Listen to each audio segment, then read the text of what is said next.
So when I stop him, y'all gonna say he was too weak. On my life. And he stayed at 147. You would not stop too me. long. You would not stop me. Okay.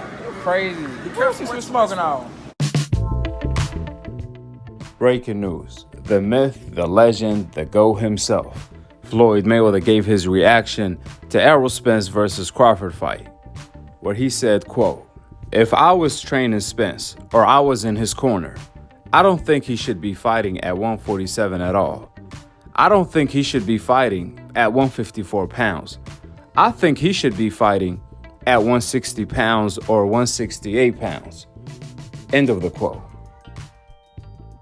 If I was training him or I was in his corner, I don't think he should be fighting at 147 at all. I don't even think he should be fighting at 154. Really? I think he should be fighting at 160 or 168. Wow. That's just my honest opinion. You know, but once again, I don't have no say so. Now, I'm going to leave a link for the full interview in the description box below. However, I totally disagree with Floyd. It don't matter if this fight took place at heavyweight. The results will still be the same. The reason why is due to what Floyd Mayweather said in the past. Skills pay the bills. Size do not pay the bills. And that's what Crawford brought to the table. So did Errol Spence.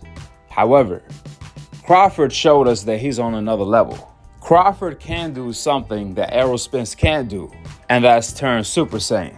Additionally, when Floyd brought up Errol Spence needed to move up in weight a long time ago, well, Errol Spence didn't need to move up his last fight before he fought Crawford against Ugas. That was arguably Errol Spence's best performance. Therefore, the excuse of Errol Spence being drained doesn't ring a bell loud enough in order to get some attention. I mean, don't get me wrong, I do believe Errol Spence is going to be better and stronger at 154, but I don't know about 160 pounds and 168. That's too much for Errol Spence at the moment in time. Nevertheless, we can't say Errol Spence was drained against Crawford when he was coming off his best performance of his career, the fight right before that against Ugas at 147. Nobody, and I mean nobody, told Errol Spence he looked drained then, right after he fought Ugas. And if you put the same version of Errol Spence that fought Crawford against Ugas and everyone he fought, he will beat them in the same fashion, if not better.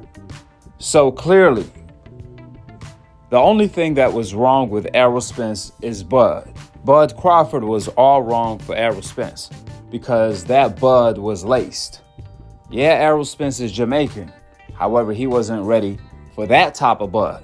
That Bud is on another level, skill-wise, ability-wise, and from an IQ perspective. You know, the irony of it all, Crawford predicted this all. He said a long time ago, once I beat Errol Spence and knock him out, they're going to say he stayed at 147 for too long, which is exactly what people did. But here is the truth part. There's a rematch clause. All of these excuses about the weight are going to get debunked in the rematch. We're going to see how Errol Spence is going to look at 154. If Errol Spence activates the rematch clause, Crawford already let it be known he's willing to fight Errol Spence at 154 because even he struggled to make 147. Crawford, that is. He admitted he had a hard time making weight. I even heard it took Crawford multiple attempts to make 147, while it took Errol Spence the first attempt to make 147. Therefore, they both had a hard time making weight. So fighting at 154 is going to actually benefit both of them. So I totally disagree with what Floyd Mayweather had to say. And I'm actually surprised he will say that since he preaches skills pay the bills, not size pay the bills. However, the ring is the truth teller. We're going to see in the rematch at 154 if Errol Spence looks any different. Don't be surprised if Crawford shows once again that he's the better fighter all around the board and even the stronger fighter at 154. Last but not least, Floyd Mayweather brought up a point I always talk about, which is they always compare Floyd Mayweather to the past, present, and future great fighters. That's what they do. Because Floyd Mayweather is simply the Michael Jordan of boxing. When you are the Jordan of the sport, obviously they're going to compare everyone to the GOAT. And that's what they do to Floyd. However, old media won't tell you that. They compare everyone to Floyd because Floyd is the GOAT. You see, Crawford entered the GOAT discussion because he has been kicking ass at the highest level in the sport of boxing for an entire decade. He's been free smoke and free ass whipping. That's why I told you guys from day one, along with Floyd, Crawford has been pound for pound number one for the past 6 years in the sport. That's what Roy Jones did and a lot of great fighters did. However, when it came to Floyd Mayweather, he actually dominated the sport of boxing for 2 decades. For 20 years, Floyd Mayweather fought the best and beat the best. That's why he's the GOAT. 50-0, nobody was able to unlock that Da Vinci Code. Out of 23 champions he fought, 10 fighters out of them 23 champions were actually pound for pound fighters, and 20 fighters were Hall of Famers. However, I can honestly say, Terence Bud Crawford, when he turns Super Saiyan, he is the biggest threat to Floyd. Not saying he will beat Floyd, but he would have definitely gave Floyd Mayweather a great challenge. But that's another topic for another day that's coming soon. With that being said, drop your thoughts in the comment section below, subscribe below, and to be continued on the next episode of Akhi TV. Peace out. Wa alaikum assalam wa rahmatullahi wa barakatuh. Said before, and say it again. This is greatness. This is definitely greatness that you guys will be witnessing. July 29th.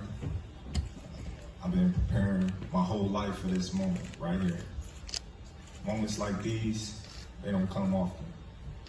And this is my time. Like I said before, this is my time. This is the Terence Crawford era. Ain't no holding me back. Not Errol, not Derek, nobody stopping me from accomplishing what I want to accomplish July 29th. A lot of people say why it took so long. Doesn't matter, we're here now. And July 29th, I can assure you, I can promise you, y'all gonna walk away and y'all gonna say, that kid is special. And y'all gonna mark me as one of the greatest of all time. Right along with the Floyds, the Alis, the Fraziers. And y'all can sit there and say, oh, well, you ain't fought nobody. And my reply to that is, I guess Errol is just another nobody that I fought.